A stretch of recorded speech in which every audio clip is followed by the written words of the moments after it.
Hey, how's it going? Hope you're having a wonderful day. If you guys didn't see it recently this week on First Touch, the guys, Roldiz, Dazarin, and T-Bates joined Johnny and CJ to give us the always exciting top 25 list. A couple things to clarify. Number one, no Yummy Cheeseman this time around, unfortunately. And on the other side of things, these are basically their predictions on how they think teams are going to perform. This is them basically saying, hey, if I'm Johnny Boy, I think that Mina, realistically, based upon where my players are going to do pretty dang good. I've got all of G2 up relatively high. I think they're also going to do pretty good. So T-Bates just thinks that G2 is going to 4-0 everybody, apparently, because he's got these three. And then right behind them, he's like, you know what? We're going to see a mixture of all of you do well as well. I don't know. Either way, out of all these lists, the one that's kind of the most scuffed, nothing against him, is Dazarin's, only because he completely forgot that KC is there. So that was clarified. So he doesn't have any KC players on his. And I'll zoom out so you guys can kind of see all these lists and stuff.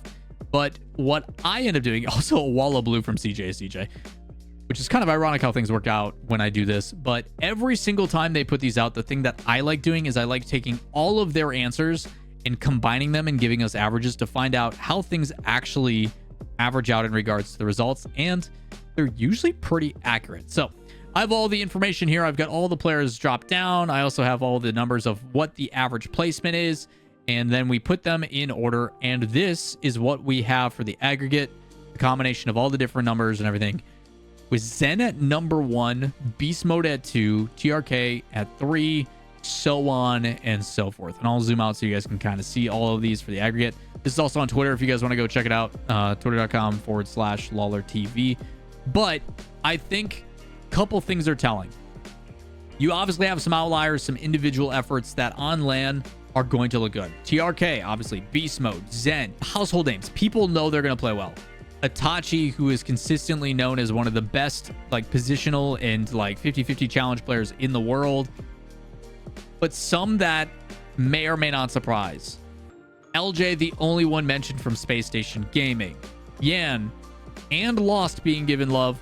We did see Jerfinho on one list, I'm pretty sure. I think, yeah, we saw Dazarin show some love to Jerfinho. You are seeing a wall of EU. And when we talk about EU depth and everything like that, a lot of people are like, you know what? EU is the better region. They've got more talent, so on and so forth. So while you do have the two teams in both G2 and Gen G, the only other player that really gets love in that is LJ.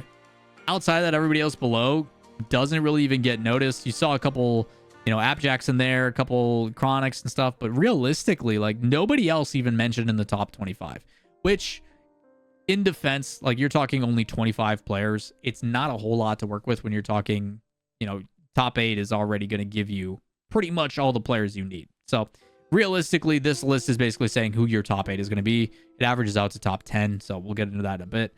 But overall, I would say, hey, you've got two really competitive teams from NA and EU.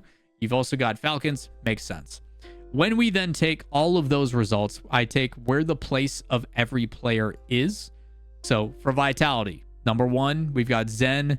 At number 26, who's not on the list as an honorable mention, is Radosin. And at 21 on the list, you have Alpha. So you take those three numbers, you average it together, and you get a total. And then based upon the list of the total, that's where we put them in place. Same thing with the averages with the players. And it gives us our top 10, which honestly for power rankings, you can make some adjustments here and there. But realistically, the only two that tied are Fury and Space Station at 8 and 9.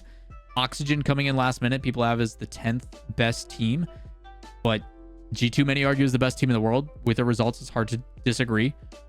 Falcons below them, constant number 2, makes sense. Gentlemate's still being given a lot of love. Not people carrying too much weight into that EWC result. But BDS is getting the love after winning. A lot of respect still on K-Corp. Not top 4, but in that top 8 and probably one of the stronger ones, which I agree with.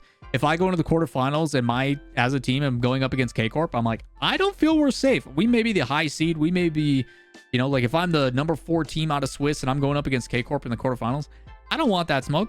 I want nothing to do with that garbage. And then the other one that's been kind of the general consensus, you guys have heard me talk about this too in recent videos, Vitality kind of getting degraded over time, and rightfully so. I think because they haven't made that roster change, or they haven't been given that kind of love and attention, that all these other teams have, where they've tried to upgrade, you know, BDS with Drawley, so on and so forth. Vitality is still rocking the exact same roster as the World Championship team. So expectations of them possibly changing if they don't win it all. Again, maybe they have the winning formula. Maybe World Championship, there's some secret sauce with the Vitality team. And then below that, I think Gen G is kind of a tough one. I think you could probably maybe bump them up a little bit. I had them beating BDS just to give us some exciting results in EWC, but I could see Gen G definitely beating Vitality, so maybe a shifting of there.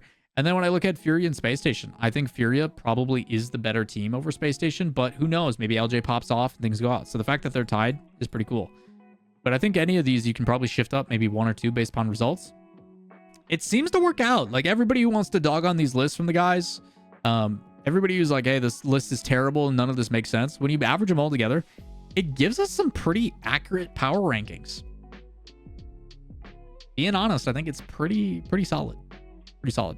But I'm going to be doing my own predictions. I'm going to be doing my own power rankings and stuff in an upcoming video. So if you want to make sure you guys don't miss out on that, like, subscribe, notifications. We'll give you who we think is going to win the World Championship, as that stuff is only a few short days away. If anything, it's probably going on while I'm recording this video or when this video comes out. So if you guys want to make sure you don't miss out on all Rocket League related news, like, subscribe, notifications helps me out greatly. Anything you guys would like to hear, let me know in the comments down below. We'll see you in the next video. Peace.